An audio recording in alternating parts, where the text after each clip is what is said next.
Hello, good evening. It's Thursday night. For the last number of Thursdays, I've actually been playing music with some folks, but a number of us are away, and some of us, myself included, are a bit knackered today. And I've also sort of feel like I've strained my arm to the point that I'm probably could not be playing music for several hours tonight. In fact, I'm not even doing a little tune of the day as I've done most, but not all days for quite a while.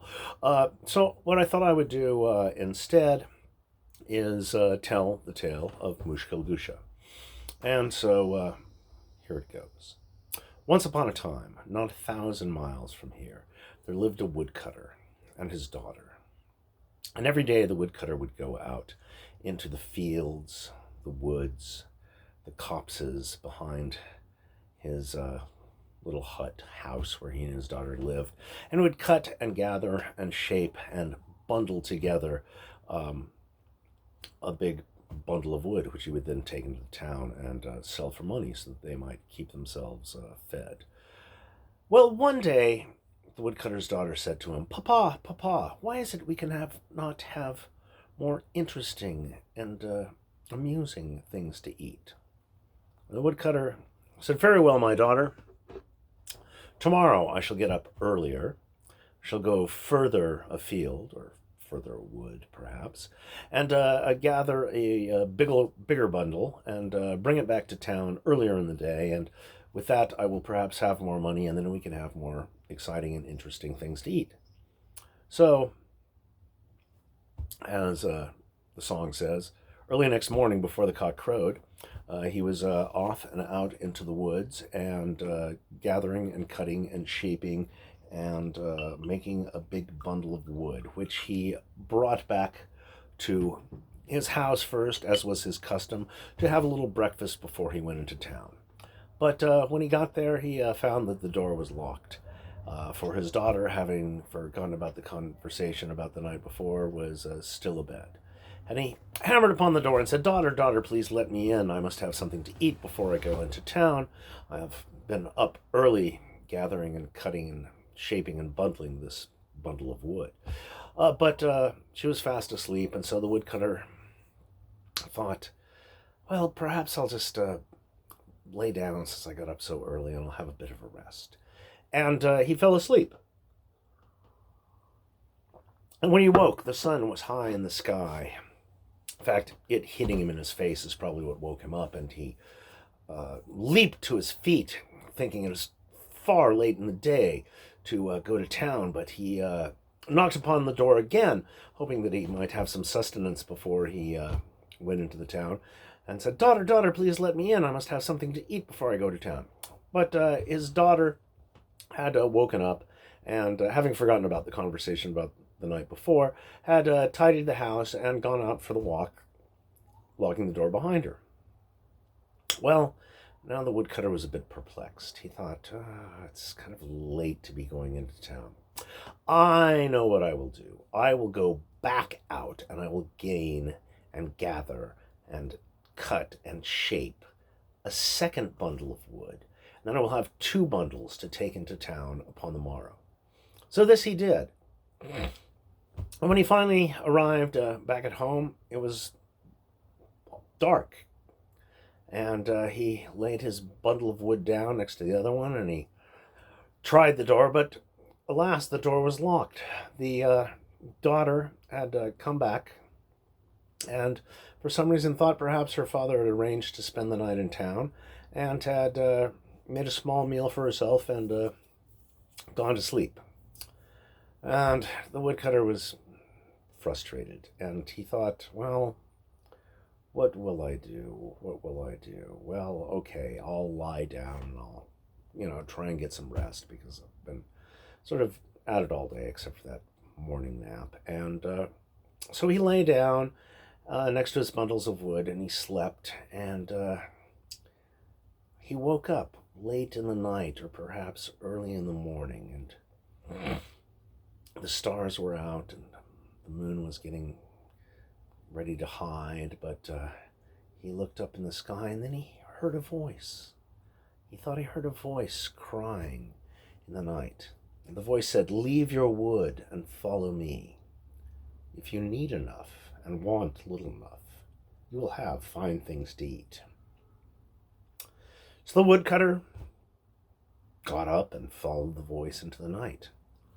And after a while, it felt like the voice was gone. And then the woodcutter, though he knew these areas well, felt he was lost. And he lay down again to try to sleep, but he couldn't. And he was frustrated. And he thought he might cry, but he thought that wouldn't really do him any good. So he sat there and he decided what he would do is he would tell himself his own story of everything that happened since his daughter had asked him for nicer things to eat. And as he did so, when he was reaching the end of it, he heard a voice similar to the other voice, and it said, "What are you doing?" He said, "I'm telling myself my own story." And the voice said, "Very well, let's hear it then." And so the woodcutter recounted the tale. The voice said, "Very well, stand up and close your eyes and mount, as it were, a step." And the woodcutter said, "But I do not see a step." The voice said, "Close your eyes and do as you are told." So the woodcutter closed his eyes and he put his foot up, and lo, there was a step there. And he put his next foot up, and there was another step, and soon he was walking up some steps, some stairs, and then the stairs started moving. And the voice said, "Do not open your eyes until I tell you to." Finally, the stairs stopped moving. The voice said, "No, open your eyes." The woodcutter opened his eyes and found himself in a somewhat arid place with diffuse light and many colored pebbles upon the ground. The voice said, "Take as many of these pebbles as you can, put them in your pockets, then close your eyes and go back down the stairs." The woodcutter did as he was told.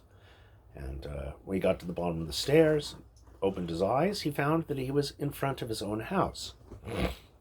And the door was open, and the daughter was there, and she was very worried and concerned. And he told her the tale of all that had happened, and it seemed very confusing. And they shared the last bit of food they had in their house, which was just but a handful of dates. And when they finished, he heard a voice again.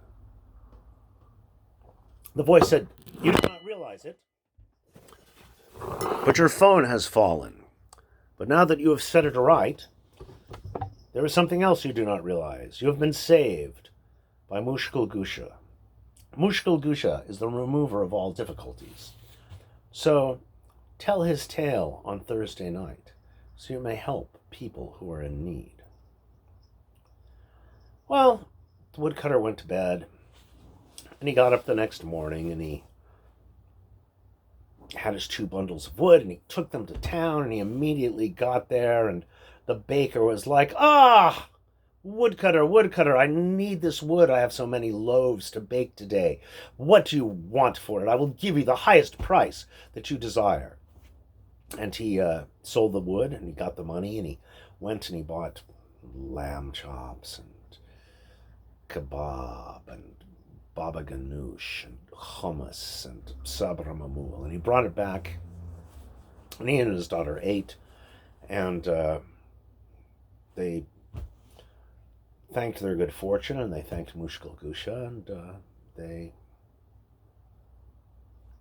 went on their merry way. Now the next day, and the day after, and the day after, the woodcutter was able to find lots of wood, make big bundles, take it into town, sell it for a good price.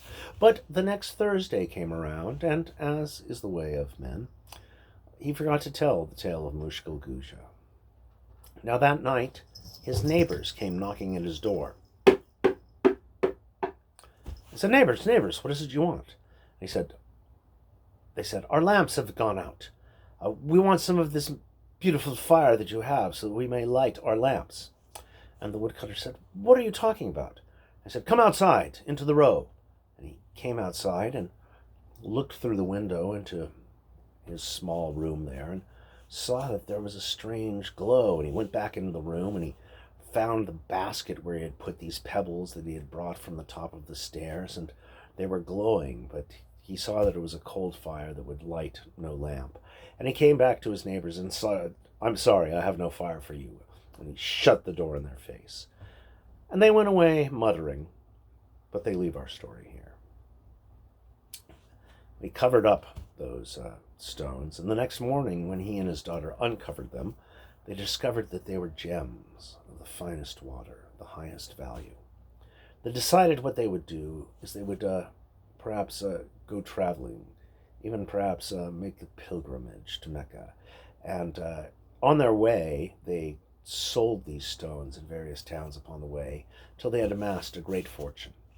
When they returned, the woodcutter thought, we must make a great house for ourselves, perhaps even a palace. And it just so happened that there was a vacant lot across the street from the king's palace, and the woodcutter acquired it, and he soon had stonemasons and builders and carpenters just working in a fury like little ants, putting together this palace for he and his daughter. Well, the king of the realm had a little daughter as well. And one day she looked out from her balcony and she saw this construction going on. She saw these carpenters and stonemasons and workmen hurrying and scurrying like ants. And she thought, who would build a palace such as this? Who would erect such an edifice en face to the palace of my father? And so, to find out what was going on, she sent out her father's spies. They came back with a strange tale of a woodcutter and a daughter and a gems, and it all sounded very confusing to her. And she thought, I will send for this woodcutter's daughter. She thought, I can be very cross with her. And so, when the woodcutter's daughter appeared before her, they found they had much in common. They were only children. They were both of the same age. Neither of them had mothers that were still alive, and they became fast friends, and soon they were playing in the gardens and parklands that the king had made for his daughter's pleasure. And one day, as they were playing, they were going to swim in a beautiful crystalline pool. And the king's daughter took off a little necklace that she had, and she hung it from a tree branch. And when they finished, the king's daughter forgot the necklace, and the woodcutter's daughter went home, the king's daughter went home, and then the king's daughter realized she didn't have the necklace, and she thought, oh, I must have left it someplace. But then she thought a little more, and she thought, no, I didn't leave that necklace someplace. That woodcutter's daughter stole it. So she ran on her little feet as fast as she could to her father and said, Papa, Papa, that woodcutter's daughter has stolen my necklace. And her father said, very well then, we will set things to right, will we not? And he had the woodcutter arrested and thrown in the dungeon. And the daughter was taken and placed in an orphanage. And all of the things the woodcutter owned were confiscated. Well, as was the custom in that land, after a time the woodcutter was taken out of the deepest, darkest dungeons, and he was chained in the town square with a big sign about his neck that says, this is what happens to those that steal from kings. And as time went on, he was at first derided. Things were thrown at him. Perhaps he was even spat upon. But gradually people became used to him, and they would give him some food, and there he was in the public square, serving his purpose as a warning for all those who would perhaps transgress against the monarch.